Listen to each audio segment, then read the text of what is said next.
Audio Kabbalah Inca Tuaria. Nos compartimos estudiando juntos. Shalom, Levavot Mekashevim. Hoy tenemos el artículo de Hukat, de la parashá Hukat, que se titula Invocando el nombre de Dios. Al final de la parashá de esta semana, Hukat, la Torá nos habla de la guerra entre los israelitas y los moabitas. La Torá advierte la desgracia del pueblo de Kemosh, que será destruido. Esto está en Números 21-29. Kemosh es el nombre de la deidad principal de los moabitas. Es interesante que la Torá nombre a este ídolo considerando que existe una mitzvah clara de borrar por completo los nombres de los ídolos falsos y jamás mencionados. Esto está en Éxodo 23:13. El Talmud explica que si el nombre de un ídolo está registrado en la Torá, obviamente se nos permite pronunciarlo durante el estudio y la lectura de la Torá. Esto está en Sanedrín 63b. Otros comentan que la prohibición de mencionar nombres de ídolos solo se aplica si se emplean como lo harían los idólatras, como en forma de adoración o reverencia, o al jurar sobre el nombre de un ídolo en negocios o en un tribunal. Incluso estaría prohibido que un judío hiciera jurar a un gentil en nombre de su dios falso, o que le dijera a un compatriota judío que se reuniera con él junto a la estatua de cierto ídolo. Dicho esto, no está prohibido mencionar los nombres de los ídolos con fines educativos, válidos, ni para advertir sobre la idolatría. Si no se pueden nombrar e identificar claramente los ídolos, podría ser difícil educar a la gente para que los evite. La haftará de la parashá de esta semana se basa en el mismo tema, con el héroe Yiftach pronunciando un largo discurso histórico y diciendo a los moabitas: lo que Kemosh tu Dios te dé para poseer, lo poseerás, y todo lo que Yud-He-Vavhe, Adonai, nuestro Dios, ha expulsado de delante de nosotros, lo poseeremos nosotros. Esto está en Jueces 11:24. La haftará se esfuerza por nombrar específicamente a Hashem y en múltiples ocasiones, destacando la grandeza de Adonai sobre el falso ídolo Kemosh, la grandeza de Yud-He-Vavhe sobre Kemosh.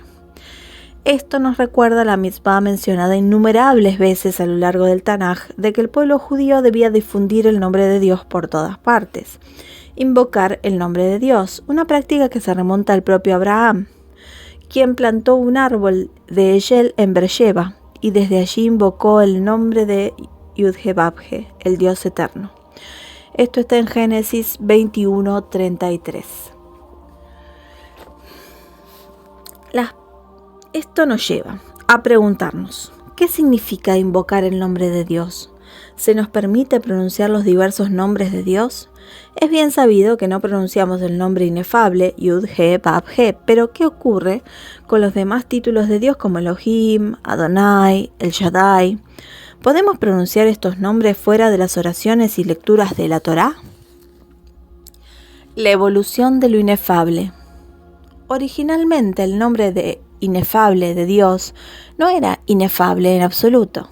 En tiempos bíblicos, los israelitas lo usaban libremente y con frecuencia se incrustaba en los nombres de las personas, generalmente sin la letra final G, como Eliyahu, Yeshayahu, Irmiyahu, Yehudá, Yehoshafat, Yehoyadá, etc.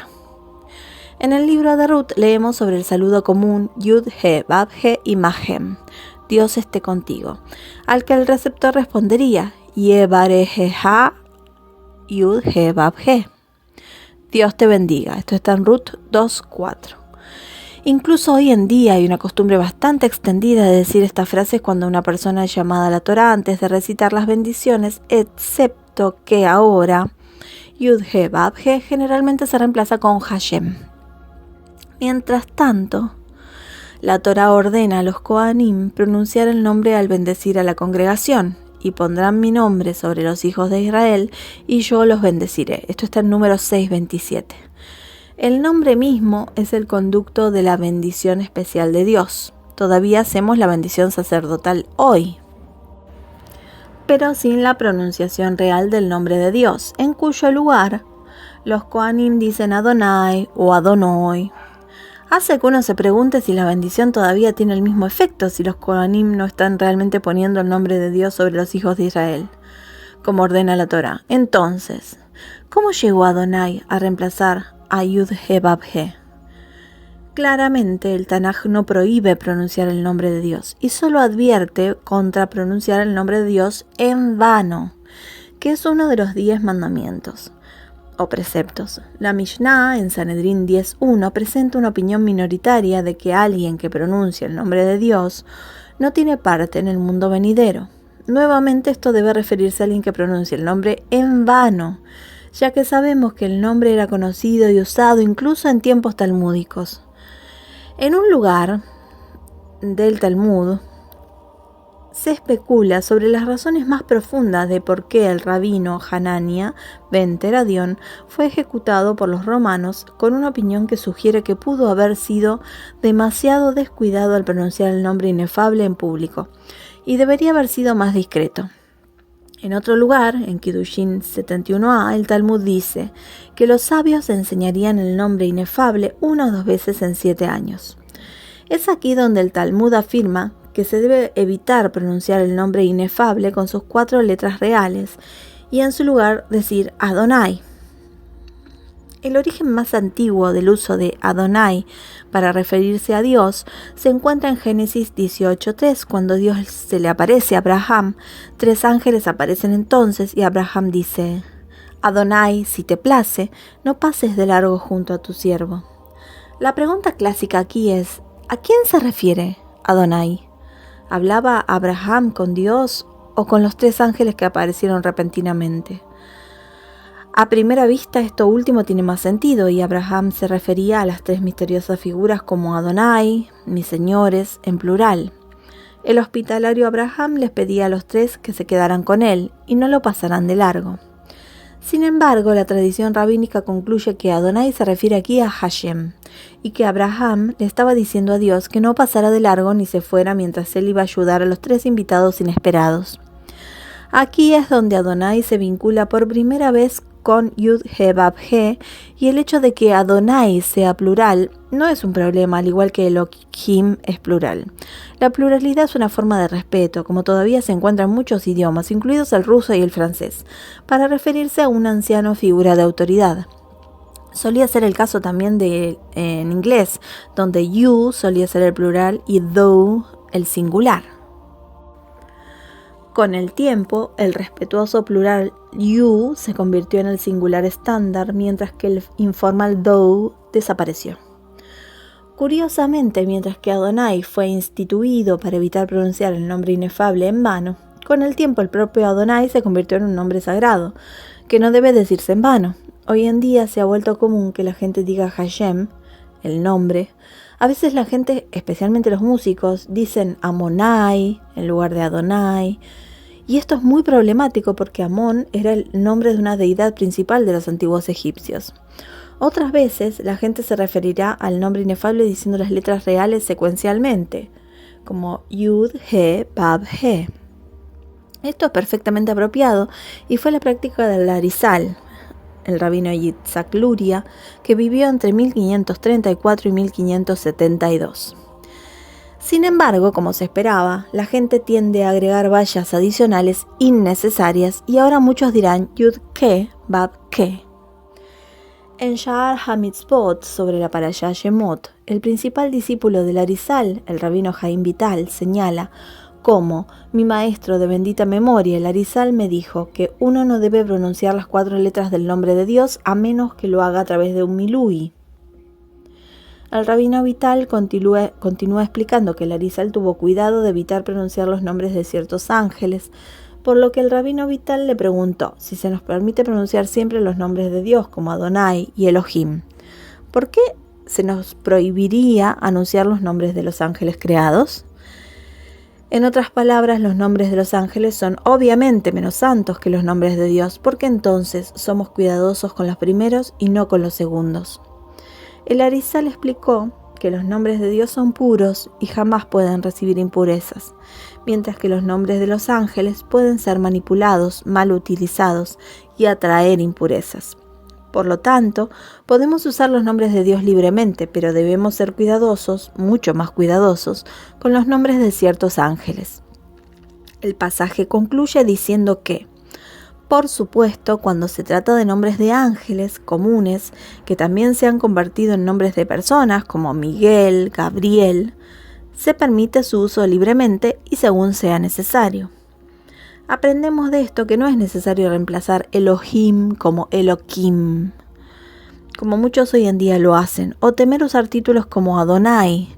Del mismo modo, nombres como El Shaddai son inefables y pueden pronunciarse tal como son.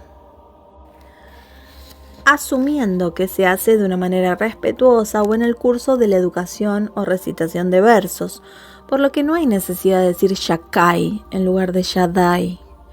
De hecho, es realmente inapropiado hacerlo. A lo largo de los años he hablado con muchos Balei Teshuvah recientes, conversos, nuevos estudiantes y similares, y a menudo estas personas bien intencionadas no se dan cuenta de que Shakai o Elohim no son nombres genuinos de Dios en absoluto. Debido a que escucharon a otros hablar de esta manera, desconocían el verdadero nombre de Dios, y esto es altamente problemático y desafortunado. Por el amor de Dios, debemos usar los títulos apropiados e invocar su nombre. Como nos recuerda la Torá en repetidas ocasiones, nuestra misión es difundir la divinidad y el conocimiento de Hashem por todas partes, y para ello debemos usar los nombres propios de Dios. De lo contrario, propagaremos confusión y desinformación. Este sentimiento se hizo eco en un análisis detallado del tema realizado por el rabino Yitzhak Ratzavi en su Olat Yitzhak. Allí argumenta que tales distorsiones de los nombres de Dios nunca fueron utilizadas por nuestros sabios ni mencionadas en ningún texto sagrado judío antiguo, y que este es un fenómeno reciente que en realidad denigra los nombres sagrados de Dios. Sepa que al mencionar Elohim con una kuf en lugar de una hei, como es común en nuestros días, y de manera similar decir kel en lugar de el, ka en lugar de ya, shakai en lugar de Shaddai, Sevakot en lugar de Sevaot y similares, estos no se mencionan en absoluto en las palabras de nuestros sabios de bendita memoria o los primeros rabinos. Por el contrario, se podía decir que es una denigración de los nombres de Dios.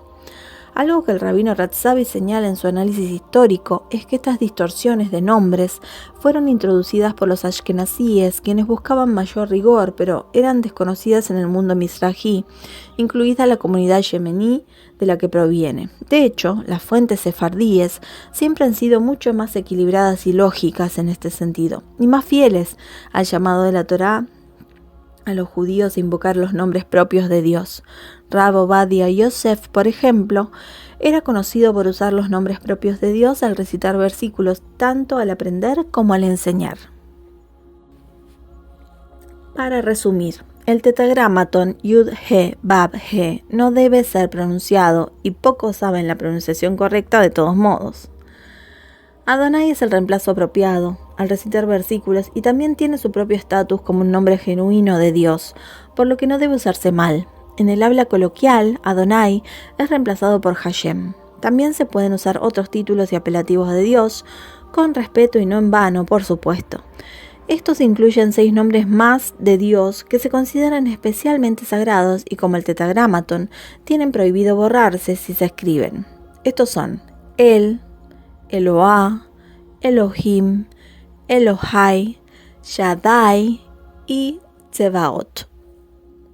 En cuanto a no en vano decir los nombres de Dios al recitar versículos durante las oraciones o el estudio de la Torá, incluido el Talmud, obviamente no es en vano, ni tampoco lo es durante la enseñanza de la Torá o en el contexto de un shiur.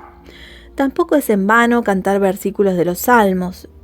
Incluso añadiría canciones hebreas kosher de artistas modernos, ya que es un shevach o alabanza a Dios legítima, cantada con intenciones positivas y espirituales. Además, ayudan a difundir el conocimiento de los nombres de Dios por todo el mundo, como nos instruye la Torá. En ese sentido, todos concuerdan en que ahora estamos en las huellas del Mesías y estamos transitando gradualmente hacia el tan esperado Olam Habá, el mundo venidero. Por lo tanto, cabe destacar que el Talmud en Pesajim 50a afirma que en este mundo pronunciamos el nombre inefable como Adonai, pero que en el mundo venidero volveremos a pronunciar correctamente las 4 letras Yud, He, Bab, He, como en la antigüedad. De hecho, el Talmud dice que en el futuro 3 serán llamados por el nombre inefable. Las 4 letras sagradas se añadirán al nombre de la ciudad santa de Jerusalén, al nombre del Mashiach y a todos los tzadikim que merezcan estar vivos en ese entonces. En el futuro los justos serán llamados por el nombre del santo, bendito sea él, como está escrito. A todo aquel que he llamado por mi nombre y a quien he creado para mi gloria, lo he formado y lo he hecho. Isaías 43:7. Y Rabbi Shemuel bar Nachmani dice que Rabbi Yohanan dice: 3 serán llamados por el nombre del santo, bendito sea él, y son los justos, el Mashiach y Jerusalén. Los justos, como ya se explicó, el Mashiach, como está escrito, y este será su nombre con el que se le llamará Yud He Bab He Tzidkenu. Esto está en Jeremías 23:6. Jerusalén, como está escrito, tendrá 18.000 cañas alrededor, y el nombre de la ciudad desde ese día será Yud He Bab He Shama. Esto está en Ezequiel 48:35. Por lo tanto, se podría argumentar que podría ser tarea del propio Mashiach volver a enseñar al mundo la verdadera pronunciación del nombre inefable de Dios y restaurar la tarea primordial de invocar el nombre de Dios donde quiera que vayamos. De hecho, justo después de describir al Mashiach en el capítulo 11, el profeta Yeshayá nos dice que en esa era futura dirás: dad gracias a Yud He Bab He, invocad su nombre, publicad sus obras entre los pueblos, recordadlo, porque su nombre es exaltado. Esto está en Isaías 12:4. Y el profeta Sefanía añade: porque entonces purificaré el habla de los pueblos, y todos invocarán a Yud He Bab He por su nombre, para servirle unidos. Esto está en Sofonías 3:9. Ojalá tengamos el mérito de ver ese día muy pronto. Hasta aquí los secretos de la parashá de la semana, en este caso Jucat. Si te gustó, compartilo con tus seres queridos, compartilo en redes, comentame, dale un me gusta, suscríbete si no estás suscrito, dale la campanita para recibir todas las notificaciones y nos vamos a seguir encontrando aquí en mi canal Audio Cábala by Inca Tuaria, porque en Audio Cábala